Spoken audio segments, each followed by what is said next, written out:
Que nous attendons tous ce matin, eh bien, c'est le décollage depuis Cap Canaveral de Sophie Adno et de son équipage. Il est prévu dans 15 minutes. Les astronautes se trouvent déjà à bord de la capsule. C'est une mission de 9 mois qui s'annonce pour la Française. Nous suivons cela depuis Cap Canaveral avec Sylvain Rousseau, mais aussi depuis Cologne avec Lionel Ferrat, instructeur de Sophie Adno. Et puis nous retrouverons à la Cité des Sciences à Paris où est projeté ce décollage Marie Schuster. Ce sont donc les tout derniers préparatifs pour les 4 astronautes qui s'apprêtent à rejoindre l'ISS. Parmi eux, Sophie Adno, qui s'envole pour la première fois. Un rêve qui devient réalité. C'est une préparation accélérée pour une astronaute qui fait l'admiration de tous ceux qui la côtoient. Après plusieurs reports, le décollage est donc annoncé dans quelques minutes, à 11h15, heure de Paris. Le départ d'une fusée, vous le savez, ça reste une prouesse technologique. Jusqu'au tout dernier moment, tout peut être annulé. On retrouve tout d'abord à Cap Canaveral Sylvain Rousseau. Sylvain, il est donc aux alentours de 5 heures du matin chez vous. Alors à quoi ressemblent ces tout derniers préparatifs? On le voit, je vais vous le répéter tout au long de cette spéciale, ce sont des images en direct émises par la NASA que nous voyons à l'antenne. Et oui, effectivement, Sophie Adno qui est maintenant bien installée dans sa capsule. Les dernières vérifications sont faites, notamment les vérifications concernant les communications avec le sol. Le voyage vers la station spatiale est assez long, une trentaine d'heures. Il faut donc pouvoir communiquer. C'est vraiment la dernière chose à vérifier. Et puis ensuite, l'écoutille sera fermée. Et puis Sophie Adno va pouvoir s'envoler avec son équipage vers la station spatiale. Vous l'avez dit, d'ici 14 minutes et une poignée de secondes. Je jette un œil au compte à rebours en même temps que je vous parle. 14 minutes, une poignée de secondes. Donc avant son décollage. Alors effectivement, il est 5 heures du matin ici à Cap Canaveral, c'est la nuit noire. Peut-être que vous devinez par-dessus mon épaule cette lumière qui clignote, c'est le pas de tir, c'est de là que va s'élancer Sophie Adno. Alors normalement, elle est un petit peu plus près, mais le pas de tir traditionnel de SpaceX est actuellement en travaux, donc on est un petit peu loin de l'action, mais elle est prête et c'est ça le plus important. Vous restez avec nous, hein. Évidemment, nous sommes ensemble tout au long de cette spéciale Sylvain, mais je me tourne vers Lionel Ferrat. Bonjour, je le disais, vous êtes instructeur d'astronautes, vous avez entraîné une centaine d'astronautes, parmi eux donc Sophie Adno, mais aussi Thomas Pesquet avant elle. Vous êtes aussi chef de division pour l'intelligence artificielle et les logiciels pour les vols habités à l'ESA. On va le voir, la réalité virtuelle d'ailleurs a été essentielle dans cette préparation. Mais tout d'abord, qu'est-ce qui se passe dans ces dernières minutes de préparation, notamment dans la tête des astronautes? Alors, ce qui se passe, c'est assez simple, hein. Les astronautes sont entraînés évidemment à la phase de décollage et ils ont revu les procédures. Ils se sont entraînés plusieurs fois au cas de pannes éventuelles qu'ils peuvent avoir ou qui peuvent survenir au dernier moment du lancement. Et donc, évidemment, ils revoient ça dans leur tête. Chacun a un rôle bien défini justement dans la capsule. Et donc, ce qui passe dans la tête de Sophie, évidemment, c'est un mélange de je revois ma procédure, c'est ce qu'évidemment elle a une formation aussi militaire qui est très importante aussi de bien suivre la procédure dans ces cas-là. Et aussi un peu une forme pas d'appréhension, mais d'excitation parce que le grand jour est arrivé. Donc c'est Et un peu un mélange des deux. justement, il faut apprendre à contenir cette excitation. Oui, bien sûr, mais enfin, on a le temps de s'y préparer, hein. Vous savez, les astronautes sont sélectionnés déjà sur certains critères, justement de bien garder son calme, de bien pouvoir être bien préparé, d'apprendre évidemment beaucoup de choses. Et tout ce qu'elle a appris tout au long de ces années de formation, évidemment, lui sont maintenant très utiles. Et elle apprend évidemment à contenir ses émotions, mais intérieurement, évidemment, elle est très heureuse de partir aujourd'hui. Et oui, elle a d'ailleurs écrit un texte sur la patience hier, puisqu'il y a eu plusieurs reports, des vents violents. Quels sont les effets de ces reports, de cette attente sur le moral des astronautes? Alors, ils y sont aussi préparés, hein, parce que de toute façon, quand ils sont en phase de quarantaine, il y a toujours une incertitude sur l'heure et la date de Mhm. lancement. On a des fenêtres de tir qui sont bien spécifiques, mais ils ont un emploi du temps bien déterminé. Et en cas de report du lancement, tout le monde s'adapte au sol, les équipes au sol s'adaptent, les équipes de quarantaine s'adaptent. Et on peut rajouter, par exemple, en cas de report assez spécifique, quelques créneaux d'entraînement ou quelques un peu entrevues avec la famille si c'est nécessaire. Mais évidemment, pendant ce temps-là, même s'il y a des reports, ils continuent à se préparer au lancement.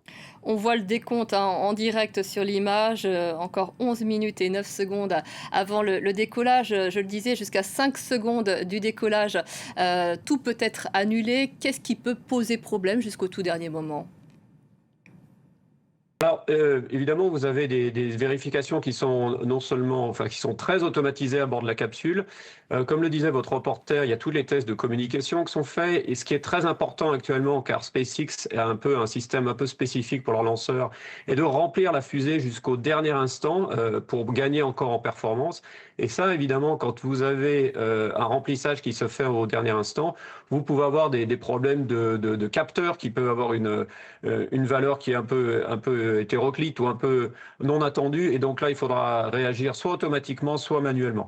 Évidemment, vous avez aussi d'autres aspects qui peuvent se passer à n'importe quel endroit de la fusée et de la capsule, parce que la fusée va envoyer justement la capsule en orbite. Et donc, c'est ce tandem-là qui doit marcher jusqu'au dernier moment. Y compris, parfois, on a eu des reports de lancement à cause de la présence d'un bateau dans la zone d'exclusion maritime. Ça aussi, ça peut arriver au dernier moment.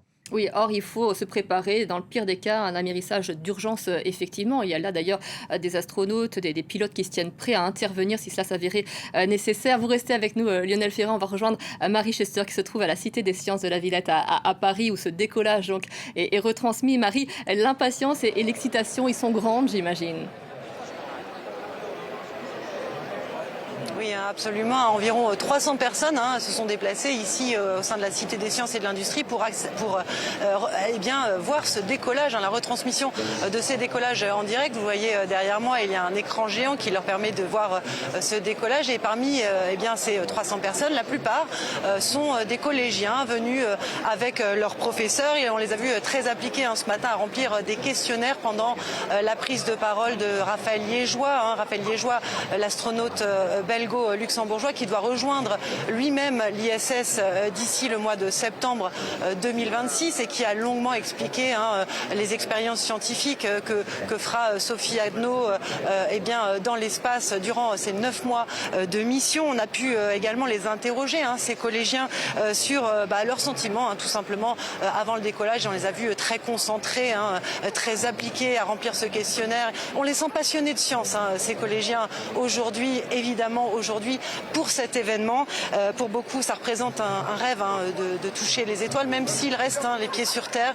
Ils préfèrent se dire que c'est peut-être un rêve inatteignable. Pour certains, très forts en maths, nous disent-ils, ça ne pose pas problème. Ils se voient très bien suivre le destin de Sophie Adno dans l'espace aujourd'hui. C'est vrai, Marie, effectivement, elle est un modèle pour ses enfants. Il faut s'accrocher à ses rêves. On sait quelle aura été sa détermination. C'est l'aboutissement aussi pour des ingénieurs, j'imagine, qui sont présents d'assister à ce décollage.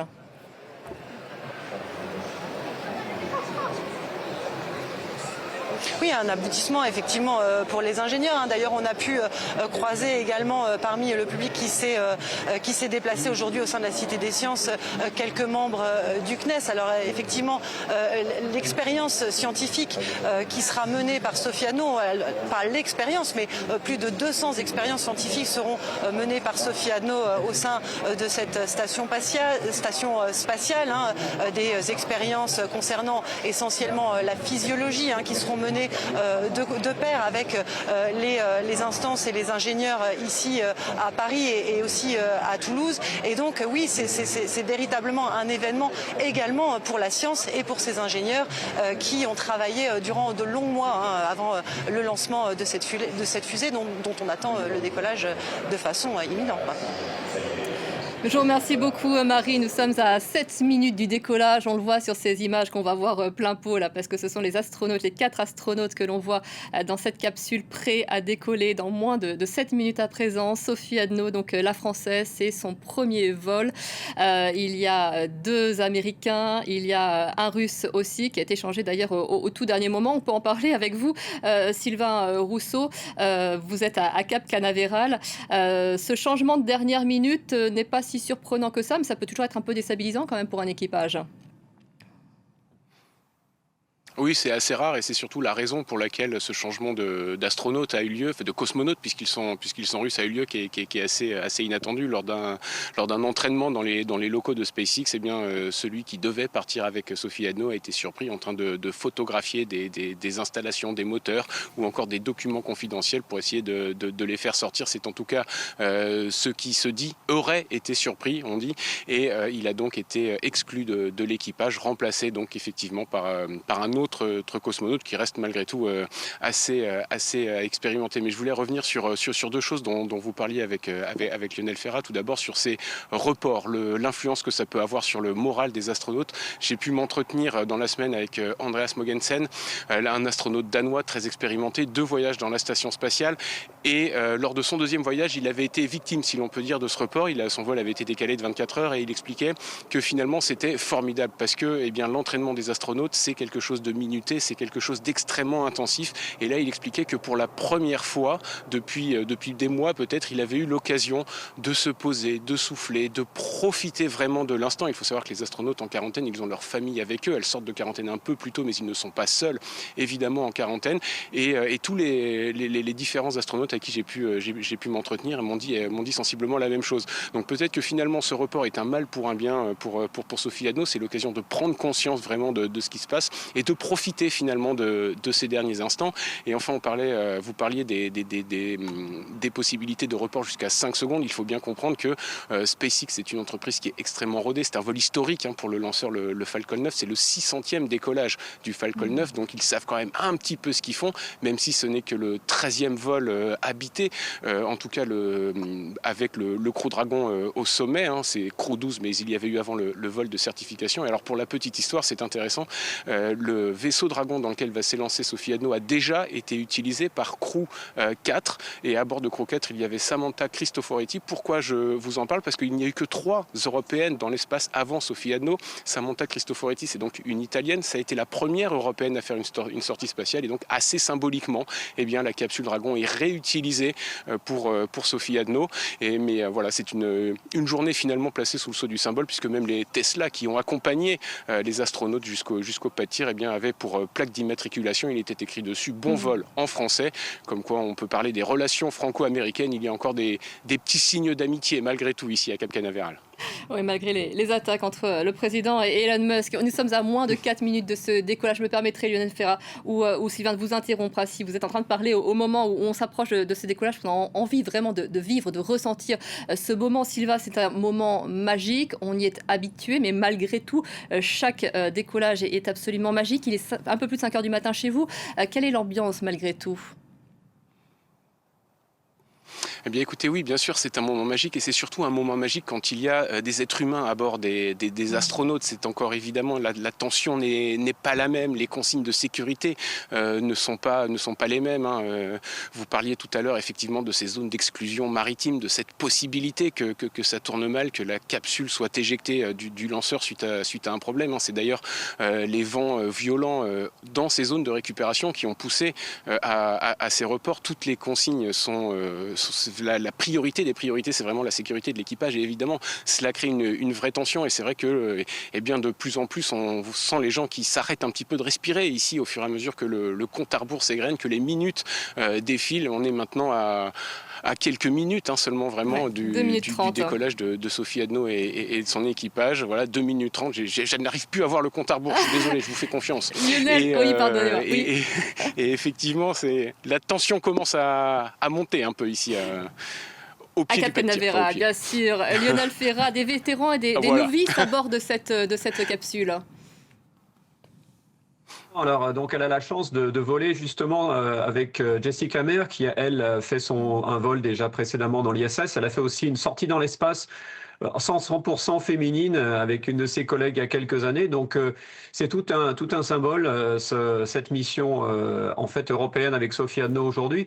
En plus, le pas de tir, comme vous l'a rappelé Sylvain Rousseau, est un pas de tir qui a été utilisé aussi pour d'autres missions symboliques. Donc, je pense que tout ça dans la tête de Sophie est en train de lui... Elle se remémore tous ces aspects-là. Par exemple, la mission Cassini-Huygens qui a atterri sur Titan il y a déjà en 2003-2004, si j'ai bon souvenir. Tout ça, c'était vraiment des missions historiques. Donc, les missions lunaires sont parties de ce pas de tir. Il y avait des missions Mercury aussi. Donc, tout ça, c'est quelque chose de l'ordre du symbolique qui sont aujourd'hui assez importants au-delà de l'aspect technique et de l'aspect scientifique de cette mission très longue durée de Sophie. Évidemment aussi, Sophie, elle se dit, bon, je vais revoir la Terre dans 9 mois. Elle aura vraiment beaucoup de choses à faire. Et comme disait Sylvain tout à l'heure, évidemment, les quelques jours de report lors de cet entraînement très intensif qu'elle a vécu étaient évidemment les bienvenus. Car les astronautes sont dans une bulle, effectivement, en quarantaine jusqu'au dernier moment quand ils doivent partir pour la fusée. Donc cette bulle, en fait, est très protectrice et très bonne aussi pour les astronautes, d'histoire qu'ils soient vraiment bien préparés. Lionel Ferrat, nous sommes à 45 secondes du décollage. Quand on dit 45 secondes du décollage, ça veut dire que dans 40 secondes maintenant, les feux vont s'allumer, ou qu'un compte à rebours va être donné à 10 secondes peut-être, et ça va être l'allumage de la fusée. Exactement. Alors, au début, vous avez l'allumage pleine puissance de tous les moteurs de la Falcon 9, comme nous allons le voir. Et quand on va arriver à une minute et quelques après le lancement, vous avez ce qu'on appelle max Q. Et là, on va réduire un tout petit peu la puissance des moteurs pour éviter qu'il y ait un stress trop important sur la structure de la fusée et de la capsule. Et puis après, on va remettre les moteurs à pleine puissance à 100%. Lionel, on va suivre la fusée, là, ça y est. 7, 6, C'est le décollage de 4, Sophie Adno et de son 3, équipage. 2, 1, ignition, and liftoff. Go Falcon, go Dragon, and Godspeed Crew 12. And liftoff. Freedom flies bound for the International Space Station. 1.7 million pounds of thrust now propelling Falcon 9 and Crew 12. Vehicle is pitching downrange and all 9 Merlin vehicles have lit. We're getting good call-outs on the first stage performance and propulsion so far.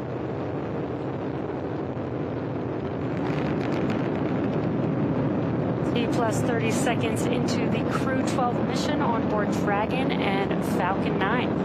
The vehicle is going to throttle down in preparation for Max Q. That's the largest structural load that the vehicle will see on ascent. Power and telemetry nominal. Good call outs there. Stage 1 throttle down. There's that call out for stage 1 throttle down. Pass through Max Q in a few seconds here. Max Q. Great news. We have passed through Max Q. Lionel Ferrat, le premier étage va se détacher. Ça, c'est la première étape essentielle de ce décollage. Exactement. Donc là, il y a encore un peu plus de presque une minute encore du premier étage qui délivre toute la puissance nécessaire. Et ce que vous voyez justement à l'écran, vous voyez que lentement la pression atmosphérique diminue et donc les flammes qui sortent des moteurs en fait s'élargissent parce qu'il n'y a plus d'air pour contenir en fait les flammes vers les tuyères. Happening in rapid succession. First is that engine chill on the second stage and back engine, and then we'll have MECO or main engine. Et donc ce premier étage va retourner sur Terre et ça c'est une nouveauté, enfin c'est assez récent. À présent il est capable d'atterrir sans être détruit, ça c'est une prouesse. C'est une prouesse, voilà, mais SpaceX est bien rodé à l'exercice, ils ont fait ça plusieurs dizaines de fois. Et la fusée que vous voyez là qui transporte Sophie Adno a déjà volé le 4 janvier et envoyé 29 satellites Starlink en orbite. Donc il y a un peu plus d'un mois, cette fusée a déjà volé pour la première fois. Donc c'est le deuxième vol de cette fusée, du moins pour le premier étage. Le deuxième étage, malheureusement, n'est pour l'instant pas réutilisable. Donc à chaque tir, il sera perdu. Et la capsule, comme vous l'aviez rappelé, a déjà volé plusieurs fois, dont la première fois avec l'astronaute européenne Samantha Cristoforetti en 2021. Donc là, on attend d'ici une poignée de secondes. Le détachement. La ça y est. séparation, voilà, vous avez la séparation et vous voyez que le deuxième étage a un seul moteur qui s'allume. Vous voyez en arrière-plan la nuit sur le globe terrestre vers la Floride. Et vous voyez maintenant que le premier étage va maintenant se retourner, rallumer ses moteurs pour revenir en direction du pas de tir et il va atterrir juste à côté du pas de tir à une zone d'atterrissage bien spécifique. Là, ce que vous voyez aussi, c'est une vue du second étage. Le second étage est, lui, dans la nuit, c'est la chaleur, en fait, de la combustion. Et là, on peut dire que Sophie Adno est maintenant une astronaute parce qu'elle a passé la ligne magique de Kármán. Donc, elle est maintenant bien écrasée encore dans son siège avec l'accélération. Elle subit à peu près 3 fois son poids actuellement. Et donc, elle observe évidemment avec attention toutes les phases de vol. Et d'ici, 6-7 minutes, ce deuxième étage va se détacher et ils seront en orbite. Voilà, exactement. Donc là, nous avons encore à peu près 5 minutes voilà, de vol, où là, le moteur principal Merlin est déjà dans le vide spatial et propulse, vous voyez la vue intérieure de la cabine des 4 astronautes. Et donc là, l'accélération est quelque chose de très important parce que ce qui nous maintient en orbite est en fait la vitesse orbitale et pas juste l'altitude. Donc l'altitude est un paramètre très important évidemment pour s'échapper de l'atmosphère terrestre, mais il faut que la vitesse atteigne au final 28 000 km/h et vous la voyez justement grimper actuellement à l'écran. Sylvain Rousseau, on va vous retrouver aussi depuis Cap Canaveral. Vous avez ressenti le décollage de cette fusée. On pense aussi évidemment aux familles qui suivent ça. Vous voyez, je suis au bord des larmes. Je suis émue pour eux. Donc on ose imaginer l'intensité que ça représente pour eux en ce moment, au moment où nous découvrons, où nous suivons ces images et la mise en orbite de cette capsule. Oui, c'est sûr que pour les familles, le cœur doit s'arrêter le temps de ce décollage. Déjà pour tous les gens qui sont ici au sol et qui suivent Sophie Hadno depuis plusieurs années maintenant, c'est effectivement, vous l'avez dit, un moment rempli d'émotions. On ose imaginer ce qu'ont pu ressentir les familles. Après, ce qui est toujours fascinant dans ces décollages lorsqu'on les suit sur place, c'est qu'on voit d'abord la fusée s'élever dans un silence de cathédrale. On expérimente réellement la différence de vitesse en fait entre la lumière et le son. La fusée s'élève dans un silence, personne ne dit rien, et puis d'un coup, d'un seul, on prend le souffle, le son de cette fusée qui s'envole et qui emmène donc ces astronautes vers la station spatiale internationale. Vous l'apercevez encore, Sylvain? Vous voyez ce petit point lumineux ou pas? Non, là on la voit plus, ça y est, on a bien vu la séparation du premier étage depuis le sol. On attend maintenant qu'il redescende. Alors avant il redescendait au large, il redescendait sur une barge dans l'océan, on ne pouvait pas le voir. Là maintenant la technique est tellement au point, tellement rodée par SpaceX que le premier étage va revenir se poser ici à Cap Canaveral. On va donc le voir normalement arriver d'ici pas longtemps, d'ici vraiment quelques minutes, quelques secondes peut-être même. Je ne sais pas si on aura l'image en direct. En tous les cas, d'ici quelques minutes, Lionel Ferrand va assister à la séparation du deuxième étage, à la mise en orbite de cette capsule. On avait tout à l'heure l'image à l'intérieur de la capsule. Vous nous parliez de cette pression que subissent les astronautes. On a cessé de le dire, Sophie Hadno est pilote ingénieure, première femme pilote d'essai d'hélicoptère en France. Elle connaît, elle sait ce que c'est que de piloter sous pression, mais ça c'est quelque chose qu'elle découvre physiquement pour la première fois, malgré tous les entraînements qu'elle a eus. Ça restait théorique, là, et dans une pratique concrète, et surtout à l'extérieur de la capsule, ce qu'elle voit réellement, c'est l'espace à présent. Exactement. Alors pour l'instant, vous voyez que évidemment, elle a sa combinaison et sa visière qui est fermée. Elle n'a pas vraiment l'occasion de regarder pas trop par la fenêtre, même si elle est à côté du hublot. Vous la voyez ici à droite de l'écran. Et donc, évidemment, elle n'a pas le temps vraiment de bien profiter de cette vue sur l'espace. Mais dès qu'ils seront arrivés en orbite, en fait, dans quelques minutes, ils vont pouvoir plus tard se détacher de leur siège et pouvoir un peu bouger librement à l'intérieur de la capsule. Et puis lentement, lors de la phase d'approche de la station spatiale, d'ici demain, ils vont enlever leur combinaison noire et blanche que vous voyez là pour repasser en tenue, on va dire normale de travail pour pouvoir rentrer dans la station. Les combinaisons que vous voyez actuellement à bord qui sont toujours fermées sont en fait faites pour protéger l'équipage en cas de problème. Et là, vous voyez la phase d'atterrissage. D'accord, là c'est l'atterrissage de la première. La phase d'atterrissage, voilà, du premier étage qui revient sur un seul moteur. Et ça, donc, comme disait Sylvain Rousseau tout à l'heure, avant, on avait relativement peu de marge au niveau du carburant. On était obligé de faire atterrir les fusées sur des barges.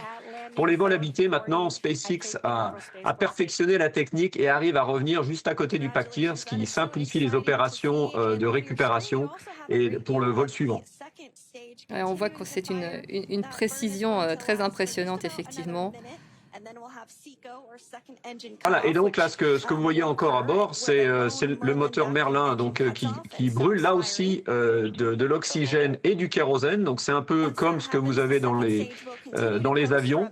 C'est du kérosène très enrichi et ça permet en fait d'atteindre une vitesse orbitale assez importante. Vous voyez ici que la vitesse augmente très très rapidement. Nous sommes à 24 000 km/h et déjà à 200 km d'altitude. Ce qui n'est pas très haut pour l'instant, ce qui fait que quand la capsule va se détacher du lanceur, d'ici cette nuit et demain, elle va rehausser son orbite et commencer ce qu'on appelle une phase de phasage, c'est-à-dire qu'elle va rattraper la station spatiale et en fait s'approcher de la station spatiale à une vitesse relative assez faible. Oui, donc là, vous voyez que le moteur s'est arrêté. Donc on s'approche du détachement. La séparation. Voilà. Vous voyez maintenant que l'altitude ne varie plus, que la vitesse ne varie plus, que le moteur se refroidit. Et vous voyez aussi qu'ils sont passés au-dessus de l'Atlantique et ils sont passés maintenant dans une zone ensoleillée. So again, we're going to continue to coast for a few minutes after SECO to allow those rates in motion from the Donc pour l'instant, tout se passe bien. There are some small reaction thrusters on the upper part of the second stage. Donc là, pour l'instant, elle a atteint une altitude de 200 km, voilà, et donc elle est à 27 000 km/h. Et donc la séparation. Là, vous avez la vue. On entend les applaudissements derrière vous, d'ailleurs. Pardon, excusez-moi, on entendait un peu quelques applaudissements parce que tout se passe bien. Tout se passe bien. Vous voyez maintenant que la capsule s'éloigne du lanceur. Vous voyez le soleil qui se lève sur l'horizon terrestre. Vous voyez en fait l'arrière de la capsule qui sert parfois de coffre où on peut mettre en fait des équipements. Cette fois-ci, dans la mission de Sophie, il ne semble pas avoir beaucoup d'équipements à l'intérieur de ce coffre. Et donc, cette partie arrière est surtout utilisée pour faire la liaison entre la fusée et la capsule. Elle est aussi utilisée pour stabiliser aérodynamiquement en fait la capsule et le haut de la fusée. Et aussi, elle a les panneaux solaires qui permettent de générer l'électricité nécessaire à la capsule pendant son vol autonome jusqu'à l'ISS. Ce qui impressionne, on le prend pour acquis, mais c'est la qualité des images, Lionel Ferrat. Là, depuis tout à l'heure, ça fait 15 minutes quasiment que l'on voit sans aucune interruption, sans aucune pixelisation, les images de ce décollage de cette capsule qui se dirige vers l'ISS. C'est quand même assez formidable. Alors, c'est formidable. Bon, déjà, il y a plusieurs satellites qui ont été mis en orbite déjà depuis très longtemps, mais ce que SpaceX utilise pour retransmettre leurs images et acquérir aussi les données de la capsule et de la fusée, c'est aussi leur satellite Starlink qui permettent à beaucoup de gens maintenant sur Terre d'avoir un accès très facile et de bonne qualité à Internet. Donc, ce qui permet en fait à SpaceX de retransmettre des superbes images du lancement. Donc là, à présent, la capsule est en route pour l'ISS. Il faudra une trentaine d'heures à l'équipage pour rejoindre la Station spatiale internationale. Voilà, alors donc ce qui va se passer dans les prochaines heures, évidemment, l'équipage va bien vérifier que du bon état du vaisseau, de tous les sous-systèmes. Il va y avoir plusieurs manœuvres en fait qui vont amener la capsule en direction de la Station spatiale internationale. Donc ces manœuvres ont été préprogrammées par le sol. Évidemment, il y a quelques ajustements à faire en fonction de l'injection qui vient de se passer au niveau de la capsule. Donc, il faudra certainement adapter un peu ces manœuvres pour après pouvoir rejoindre la station spatiale demain. Alors, ce qui va se passer, c'est que vous voyez que la vitesse est importante. La station spatiale vole à peu près à la même vitesse, mais pas exactement. Vous allez avoir un différentiel de vitesse assez faible. Et ce différentiel de vitesse, pendant les prochaines heures, va avoir tendance à diminuer. Et au final, lors de l'approche, vous allez avoir une vitesse de à peu près entre 7 et 10 cm par seconde. Donc, c'est tout simplement cette vitesse, une vitesse assez lente. Et c'est comme si vous suiviez une voiture sur l'autoroute à une vitesse quasiment égale en vous rapprochant un tout petit peu. Et après, la capsule va s'arrimer à l'ISS avec cette vitesse. Et la vitesse résiduelle va donc être absorbée par les systèmes mécaniques de l'ISS et aussi de la capsule. On va retrouver Sylvain Rousseau à Cap Canaveral. Sylvain, ça y est, j'imagine que vous-même, vous avez dû atterrir après avoir vécu en direct, après avoir ressenti la puissance de ce décollage depuis Cap Canaveral. On a donc 4 astronautes qui sont à bord de cette capsule, parmi eux Sophie Adno. Rappelez-nous qui ils vont rejoindre à bord de l'ISS, qui les attend impatiemment, parce que c'est pas anodin non plus d'accueillir des astronautes qui arrivent à bord de l'ISS. Oui, alors pour l'instant, la Station spatiale internationale, elle est occupée par 3 astronautes, 2 Russes et 1 Américain. Normalement, il y a plus de monde que ça dans la Station spatiale, mais on se rappelle que l'équipage précédent, Crew 11, avait dû être rapatrié un petit peu en urgence sur Terre suite à un problème médical qui a touché l'un des astronautes. On ne sait pas lequel, le secret là-dessus est bien gardé, mais c'est une des raisons aussi pour lesquelles les dates ont autant fluctué autour du vol de Sophie Adno. Du côté de la Maison-Blanche notamment, on a assez peu goûté que la station spatiale soit majoritairement occupée par des Russes. On a donc tout fait pour avancer ce vol. La date du 8 février avait été évoquée, mais Sophie Adno n'a pas pu décoller à ce moment-là à cause des vents solaires. Le vol a donc été finalement décalé à mercredi. On se rappelle que la date originelle, c'était le 15 février. Normalement, les équipages se croisent. Il y a une sorte de filage entre les deux. Il reste en gros une petite semaine. Les 2 équipages restent une petite semaine avant que ceux qui doivent redescendent. Mais là, effectivement, il y a donc 2 Russes et 1 Américain qui attendent impatiemment leur nouveau camarade, finalement leur nouveau colocataire dans la Station spatiale internationale. Il y aura donc à la fin 3 Américains, 3 Russes et une Française. Lionel Ferrat, il y a beaucoup d'aspects que j'aimerais aborder, mais on n'aura pas le temps malheureusement. Mais je voulais, parce que vous avez formé Sophie Adno au cours de ces 3 dernières années. Elle a vécu une formation en accéléré. On l'a beaucoup dit, mais il faut ça nous dit à quel point, les qualités qu'elle contient justement pour être à bord de cette capsule. Comment est-ce qu'on fait quand on n'a que 3 années pour former un astronaute à être capable de tout découvrir et de gérer l'imprévu, surtout à bord de l'ISS? Alors on a la chance d'avoir un système bien rodé, parce que l'ISS en fait est un programme déjà qui a plus de 25 ans d'existence actuellement. Donc au niveau des entraînements, on a bien appris de toutes ces années d'expérience. Et alors quand on sélectionne un astronaute comme Sophie en 2022, d'abord vous avez 2 ans d'entraînement de base, et pendant ces 2 ans d'entraînement de base, vous apprenez en fait les fondamentaux du vol spatial, mais aussi des aspects un peu plus génériques comme qu'est-ce que c'est que l'ESA, comment fonctionne le corps humain en fait en apesanteur, les fondamentaux de l'anatomie par exemple. Ils font aussi des visites dans des endroits géologiquement proches de la Lune ou Mars, et puis aussi des aspects plus de relations publiques justement pour entraîner nos astronautes à bien communiquer sur les aspects essentiels d'un vol spatial. Là, vous la voyez donc dans d'autres phases d'entraînement ici avec mes collègues et dans mon laboratoire de réalité virtuelle, où en fait après que cet entraînement de base est terminé, vous faites un entraînement plus spécifique qui normalement dure à peu près 2 ans. Alors pour Sophie, justement, pour ce que vous l'avez évoqué, et ce qu'a aussi évoqué Sylvain Rousseau, c'est qu'il y a tous les aspects du vol bien spécifiques à apprendre, comme les sorties dans l'espace, comme vous voyez ici à l'image. Vous avez aussi des aspects entraînement de toutes dans les la expériences piscine qu'elle va faire pour les à bord. sorties dans l'espace, effectivement. Elle a fait une dizaine de plongées en piscine. Exactement. Donc, alors, les sorties dans l'espace, c'est un peu l'image d'Épinal qu'on a des astronautes, mais c'est un peu la cerise sur le gâteau. Ça va être, c'est beaucoup d'entraînement, mais c'est seulement peut-être un très faible pourcentage de son temps qu'elle va passer en sortie dans l'espace. Et peut-être, elle en fera pas. On espère pour elle quand même qu'elle en fera une. Donc là, vous voyez aussi qu'elle s'entraîne aussi physiquement. Donc l'entraînement physique a une place très importante pour préparer son corps justement pour un vol spatial. En plus, Sophie Adno est prof certifiée de yoga, donc elle s'y connaît très bien au niveau exercice physique, puisque je vous disais, voilà, vous avez sans arrêt pendant la phase d'entraînement des aspects médias, des aspects d'entraînement sur les expériences qu'elle va faire, des expériences médicales. Évidemment, comme c'est un vol habité, elle va faire des vols vraiment centrés sur la physiologie humaine, centrés sur elle-même, mais aussi sur d'autres collègues qui seront des sujets d'expérience.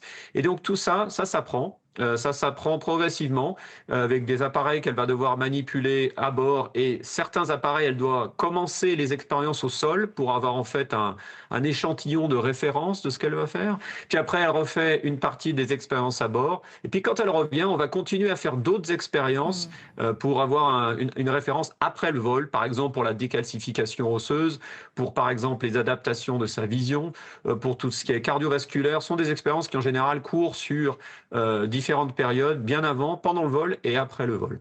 Là, on la voit s'entraîner sur le plan médical, effectivement. Elle a dû, c'est la seule discipline qu'elle ne connaissait pas, en somme. Elle a dû tout apprendre. Il se trouve que d'ailleurs, elle se retrouve référente médicale sur cette mission, parce que c'est votre domaine de compétences. On va parler de réalité virtuelle. Ça s'est avéré très important, notamment pour assimiler le mal de l'espace. Oui, alors la réalité virtuelle est un peu, même si c'est déjà un outil qui est assez bien développé, on va dire, dans le monde commercial, pour en fait l'utiliser dans le vol spatial, ça reste encore très minoritaire et on ne peut pas tout faire en réalité virtuelle. Mais on s'est aperçu justement quand vous avez une vue immersive en fait de la station spatiale, là vous la voyez par exemple qui marche dans les modules au sol à Houston, vous n'avez pas cette sensation de flottement, vous n'avez pas cette sensation d'apesanteur évidemment, qui peut vraiment perturber en fait votre neurocortex visuel où votre cerveau va en fait avoir des problèmes à trouver ses références, à trouver ses points de repère. Et donc la réalité virtuelle permet de faire flotter les objets de manière artificielle, évidemment, c'est un logiciel, et ça vous permet de voir la station sous tous ses côtés, à l'intérieur comme à l'extérieur, pendant un temps que vous déterminez, ça peut être plusieurs dizaines de minutes, parce que par exemple les vols paraboliques, comme ce que vous voyez à l'écran ici, une parabole dure 22 secondes, et après on a une phase de nouveau où on est au sol, et puis après on repart pour une parabole. Et ça ne permet pas exactement d'être confronté à la pesanteur de manière assez longue dans la durée. Donc là, ici, ce qu'on a entraîné, par exemple, vous voyez les images ici à l'écran, c'était pour la sortie dans l'espace. Ça permettait de compléter les plongées en piscine. Et à l'intérieur, on s'est aperçu qu'en entraînant nos astronautes dans les modèles virtuels de l'ISS à l'intérieur et qui devaient faire les bons mouvements pour se déplacer dans ce logiciel, on s'est aperçu qu'au début, ça pouvait un peu générer des nausées au bout de 15-20 minutes d'expérience. Et puis, plus on confrontait les astronautes dans ce monde immersif, plus leur cerveau s'habituait peu à peu à ce phénomène de l'espace. Et donc, on a vu avec nos deux astronautes qui sont récemment partis pour l'ISS, notre collègue polonais et suédois, qu'ils n'ont absolument pas été malades dans l'ISS avec notre nouveau système d'entraînement en VR. Donc pourquoi pas? C'est une piste, évidemment, avec 2 cas, c'est pas suffisant. Alors c'est vrai que le temps passe très très vite à bord de l'ISS et les journées s'égrènent à une très très très grande vitesse. Il y a beaucoup d'expériences à mener. On va retrouver Sylvain Rousseau, il est 11h36 à Paris. Ça fait une poignée de minutes à présent, Sylvain, que donc cette capsule Dragon est en orbite. Elle va rejoindre l'ISS d'ici une trentaine d'heures. Ce sera aux alentours de 21h heure de Paris demain, samedi 14 février. On a beaucoup parlé, au-delà des qualités évidemment académiques de Sophie Adno, de sa joie, de son enthousiasme. C'est vrai que c'est un rêve qu'elle a depuis ses 14 ans, depuis qu'elle a vu Claudie Aigneret être la première femme à se rendre dans l'espace. Ce sourire, on en parle beaucoup, même dans l'effort, elle garde le sourire. Ai-je lu, elle est rayonnante à quelques heures du départ, et c'est quelque chose dont on sent qu'elle le transmet au groupe. Elle a le sens du collectif. Oui, absolument. Elle a le sens du collectif. C'est vrai que quand on discute avec les astronautes de cette promotion, on a vraiment l'impression d'une promotion très soudée, même si depuis 1 an maintenant que Sophie Adno a commencé son entraînement spécifique pour sa mission à bord de la station spatiale, elle est un petit peu isolée du reste du groupe, mais on sent vraiment une promotion très soudée. C'était très important pour elle également de témoigner son affection à ses partenaires, à ses camarades d'entraînement, ne serait-ce que dans le logo de sa mission, dans le choix choix du nom de sa mission, elle leur a rendu hommage. Epsilon, c'est la 5e lettre de l'alphabet grec. Pour les 5 astronautes qui sont là, c'est aussi un système à étoiles multiples, Epsilon, avec notamment 5 étoiles. Là encore, il y en a une pour chacun d'entre eux, les 5 étoiles qui apparaissent effectivement sur le logo. Et Sophie Adno a toujours mis en avant le collectif. Ça lui vient évidemment de sa carrière militaire, de pilote d'essai d'hélicoptère. On sait qu'un pilote d'hélicoptère, eh bien, ça fonctionne en équipe avec ses mécaniciens, avec son copilote quand il est là. Et ça, c'est extrêmement important pour elle. Vous avez parlé de sa joie de vivre, on a encore pu, et de son sourire surtout, on a encore pu s'en rendre compte ce matin lorsqu'elle est sortie du bâtiment après avoir mis sa combinaison. Et elle a pu faire pas ses adieux puisqu'elle va revenir, mais en tout cas dire au revoir à ses proches, à son fils notamment. Et on voyait son sourire qui illuminait son visage malgré, on l'imagine, une pointe de souffrance malgré tout, parce que quitter son enfant pour 9 mois et ses proches et sa famille, c'est jamais facile, mais malgré ça, son sourire irradiait son visage. C'est vraiment un rêve de petite fille pour elle qui commence maintenant et qui date même encore d'avant le 1996 et le décollage de Claudie Aigneret. Sophie Adno aime raconter cette anecdote-là, celle de son grand-père qui était mécanicien dans l'automobile, qui n'arrivait pas à trouver de travail au sortir de la Deuxième Guerre mondiale, qui est allé taper à la porte d'un bâtiment aéronautique ici, qui s'est retrouvé mécanicien dans les avions et qui a ensuite bercé sa petite fille avec toutes ces histoires d'aviateurs. Dès toute petite, elle collectionnait les articles de presse, notamment sur toutes ces femmes pionnières. Elle aussi est une pionnière puisqu'elle a été la première femme pilote d'essai sur hélicoptère en France, la première française. Elle est maintenant la 2e française dans l'espace et effectivement, elle va rejoindre la station spatiale. Vous l'avez dit, je crois que le docking, comme on dit, c'est-à-dire l'amarrage de la capsule Dragon avec la station spatiale est prévu samedi, je crois que c'est 21h45 heure française. Et ensuite, il faudra attendre encore environ 1h30, 1h45 avant que la porte ne s'ouvre réellement, le temps qu'on vérifie que tout va bien, que tous les réglages sont bons pour que Sophie Adno pénètre enfin dans la station spatiale et réalise donc son rêve de plus de 30 ans. Elle a beaucoup insisté sur le fait aussi qu'elle recevait l'héritage des missions passées. C'est vrai que chaque mission dans l'espace est l'occasion d'une nouvelle marche pour préparer la suivante. Oui, effectivement, elle s'inscrit beaucoup dans les pas des anciens astronautes. On sait qu'elle a beaucoup échangé avec eux. Si on rappelle son parcours, Sophie Adno, elle avait postulé pour être astronaute dans la classe de 2009 déjà, celle qui a vu émerger Thomas Pesquet notamment, mais elle n'avait pas encore l'âge. Elle avait 2 ans, elle était 2 ans trop jeune pour postuler. Elle y est quand même allée. Elle est même allée assez loin dans cette sélection. Finalement, son manque d'expérience s'est révélé rédhibitoire sur la fin. Elle pensait qu'elle avait raté sa chance et finalement, comme l'Agence spatiale européenne a élargi la tranche d'âge, eh bien, elle a pu revenir dans cette sélection de 2022. Mais entre ces deux moments, elle a toujours été en contact avec les anciens astronautes, avec Jean-François Clairvoy, avec Claudie Aigneret, avec Jean-Loup Chrétien et encore avec beaucoup d'autres. Et elle veut vraiment s'inscrire dans les pas de ses aînés, pas seulement ceux de Claudie Aigneret, parce que c'est évidemment en tant que première française dans l'espace celle à laquelle on pense naturellement, mais elle a échangé avec beaucoup d'astronautes. Léopold Eyerts, par exemple, qui a fait un vol qui était un petit peu confidentiel au milieu des années 2000, eh bien Sophie Adno, à l'époque, avait monté un site web pour suivre sa mission. Elle a toujours été passionnée, fascinée par les astronautes, et pour elle, c'est effectivement très important de s'inscrire dans les pas de ses aînés et de leur rendre hommage tout au long de sa mission. Osons rêver grand ensemble, a-t-elle lancé depuis l'espace. Ça y est, elle y est officiellement. Sophie Adno est une astronaute.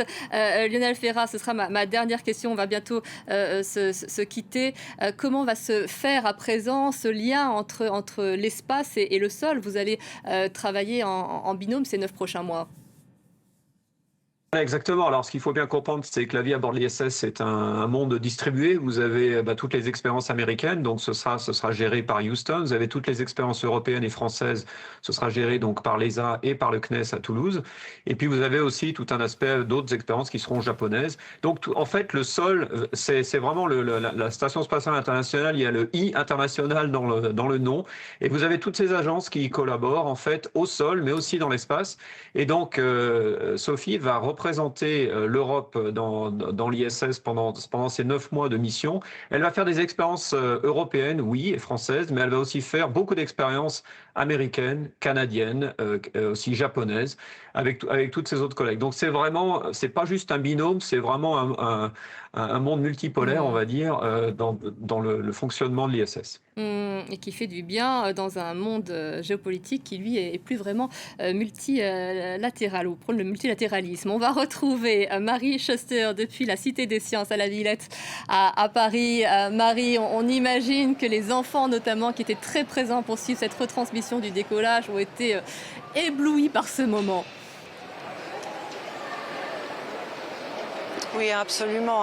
Beaucoup d'émotions ici. On a beaucoup retenu son souffle au moment du décollage. On a senti une anxiété palpable dans cette salle de la Cité des Sciences et de la Villette, alors que ce décollage était retransmis en direct. Et effectivement, vous l'aviez dit, parmi les 300 personnes qui étaient rassemblées ici pour assister à ce décollage en direct, il y avait énormément de groupes scolaires, énormément de groupes d'enfants. D'ailleurs, un petit groupe d'une dizaine d'élèves d'une dizaine d'années à peu près sont passés juste derrière moi il y a quelques minutes et je leur ai demandé très brièvement leurs impressions. Alors en quelques mots, très bien, super, exceptionnel. À une petite fille, j'ai posé la question, t'as trouvé ça bien? Elle a répondu et je lui ai demandé est-ce que ça lui donnait envie de faire la même chose? Elle a fait et donc je pense que ça vaut effectivement tous les mots du monde. Alors maintenant, la salle se vide.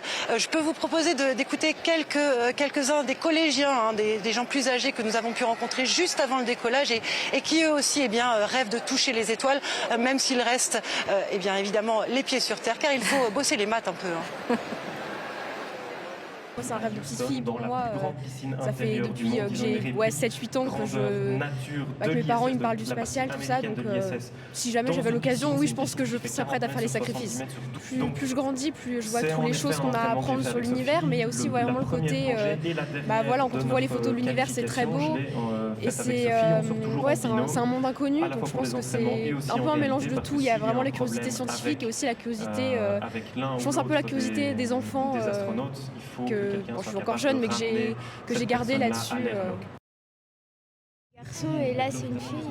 C'est pas trop mon rêve d'aller dans l'espace. Je sais pas, moi j'aime bien être sur la Terre. C'est que ma classe, Sophie Adno, elle va planter des graines dans l'espace et moi, ma classe en SVT, on va faire la même chose. On va planter les mêmes graines qu'elle. Et oui, elle va inspirer de très nombreux enfants, on le sent. Merci beaucoup Marie Schuster, il est 11h46 à Paris. Vous avez suivi en direct ce décollage, cette capsule avec à son bord Sophie Adno. 4 astronautes au total sont en direction vers la Station spatiale internationale qu'ils rejoindront d'ici une trentaine d'heures. Amérissage prévu aux alentours de 21h samedi. Ce sera évidemment à suivre sur notre antenne.